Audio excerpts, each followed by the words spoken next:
जीवनविद्येने मागायला शिकवलं. अहो मागायचं देवाजवळ, नाही तर कोणाजवळ मागायचं. आपण देवाजवळ मागायचं नाही तर कोणाजवळ मागायचं, आणि म्हणून आपण देवाजवळ मागतो. आता काही लोक आम्हाला विचारतात, वामनराव तुम्हीच तर सांगता तूच आहेस तुझ्या जीवनाचा शिल्पकार, आणि तुम्ही देवाजवळ हे ईश्वरा सर्वांना चांगली बुद्धी दे वगैरे मागता, हे कसं काय? त्याचं उत्तर असं आहे की मागणारा आणि ज्याच्याजवळ मागतो आहे तो देव, हे दोन्ही एकच आहे. हे मी कालच सांगितलं की मागणारा आणि ज्याच्याजवळ मागतो आहे तो, हे दोन्ही एकच आहे. हे मी काल सांगितलं. आणि म्हणून शास्त्रीय भाषेत हेच जर सांगायचं झालं तर वेगळ्या भाषेत सांगता येईल. ते म्हणजे असं की मागणारा हे कॉन्शियस माइंड असतं आणि देणारा हे सबकॉन्शियस माइंड असतं. मागतो कोण? Conscious mind.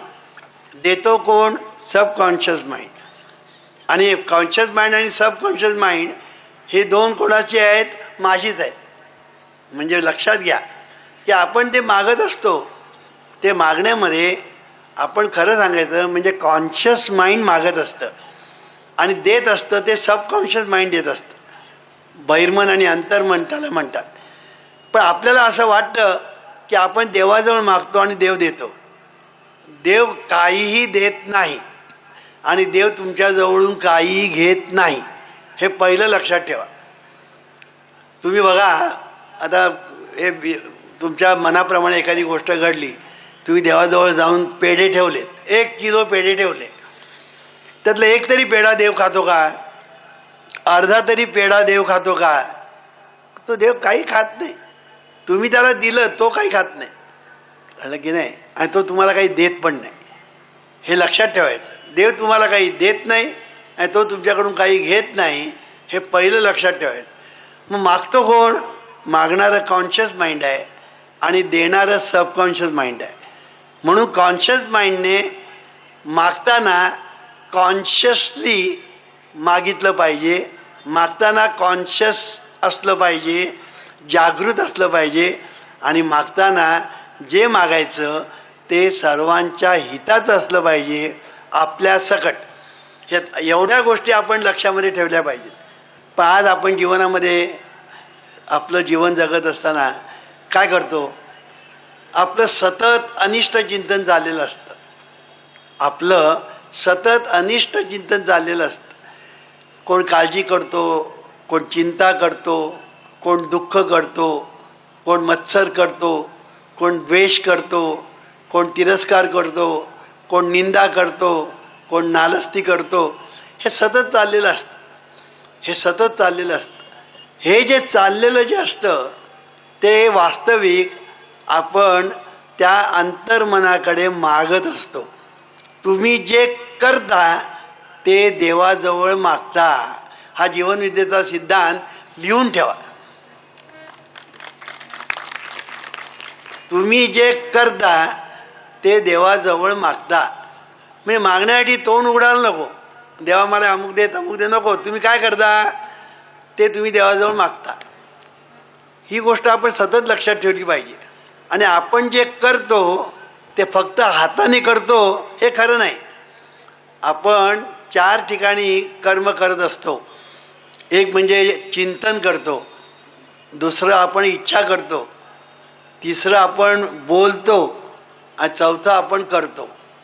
म्हणजे आपण जे करतो म्हणजे कर्म हे 4 तोंडी आहे. त्याला 4 तोंड आहे, 4 मुख आहेत.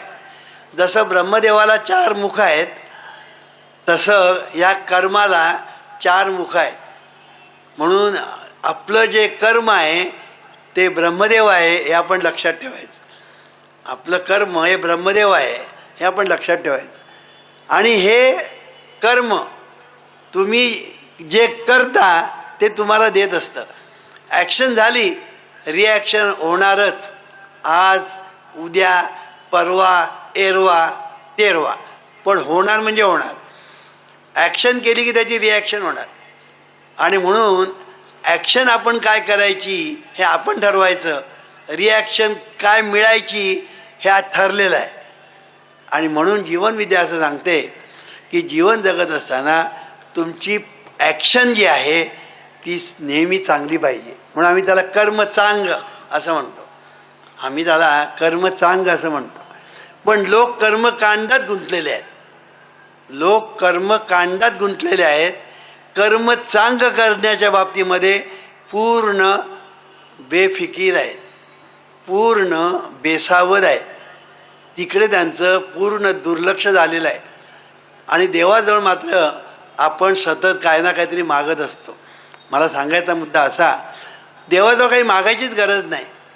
कारण अशी काही निसर्गाची व्यवस्था आहे, निसर्गाची अशी काहीतरी व्यवस्था आहे की तुम्ही जे कराल त्याप्रमाणे तुम्हाला मिळणार. म्हणून कालच मी सांगितलं की आपण जे पेरतो तेच आपण उगवतो. जमिनीमध्ये आपण जर आंब्याचं झाड पेरलं तर त्याला काही पेरूची फळं येणार नाहीत, किंवा पेरूचं झाड पेरलं तर आंब्याची फळं येणार नाही. जे तुम्ही झाड पेराल त्याप्रमाणे तुम्हाला मिळणार. अगदी त्याचप्रमाणे जीवनामध्ये आपण जे करतो ते देवाजवळ मागतो, आणि आपण जे देवाजवळ मागतो ते देव आपल्याला देतो, हे आपण लक्षात ठेवलं पाहिजे. आणि म्हणून हे मागणं जे आहे, हे मागणं दोन ठिकाणून येतं. एक बहिर्मनातून येतं आणि दुसरं अंतर्मनातून येतं. बहिर्मनातून जे तुम्ही मागणं मागता ते मागणं अंतर्मनापर्यंत जाऊन पोचलं पाहिजे. त्या अंतर्मनापर्यंत जाऊन पोचलं की मग तिथून जी रिॲक्शन येईल ती आपल्याला अनुकूल असेल किंवा प्रतिकूल असेल. ती अनुकूल असेल किंवा प्रतिकूल असेल, ती तुम्ही ज्याप्रमाणे कर्म केलेलं असतं त्याप्रमाणे. आणि ह्याच्यामध्ये कुठल्याही प्रकारची अंधश्रद्धा नाही. हे अगदी पूर्णपणे सायन्सच्या सिद्धांताप्रमाणे आहे, ॲक्शन रिॲक्शन. फक्त त्याच्यामध्ये जीवनविद्येने फरक केलेला आहे की action and reaction equal and opposite असा फिजिक्सचा सिद्धांत आहे. किंबहुना तो निसर्गाचा नियम आहे जो फिजिक्सने घेतलेला आहे. पण जीवनविद्या सांगते की त्या नियमाची एक बाजू झाली, त्याला दुसरी बाजू आहे. आणि दुसरी बाजू म्हणजे action and reaction multiplied and magnified. म्हणजे तुम्ही ॲक्शन केली की त्याची रिॲक्शन मल्टिप्लाइड आणि मॅग्निफाईड अशी होते. मी उदाहरण देतो. आंब्याची कोय आपण जमिनीमध्ये पेरली एकच, त्याला अंकुर येऊन, पानं येऊन, पुढे मोहर येऊन आंब्याचे फळं आली. किती? 4000. एका आंब्याच्या झाडावर 4000 आंबे आले. प्रत्येक आंबा तुम्ही कापा, त्या आंब्यामध्ये तुम्हाला कोय मिळेल. मग जमिनीमध्ये एकच कोय पेरली, बघा, जमिनीमध्ये एकच कोय पेरली आणि झाडावर 4000 आंबे आले. 4000 आंबे कापले आणि त्याच्यामध्ये 4000 कोयी आपल्याला मिळाल्या.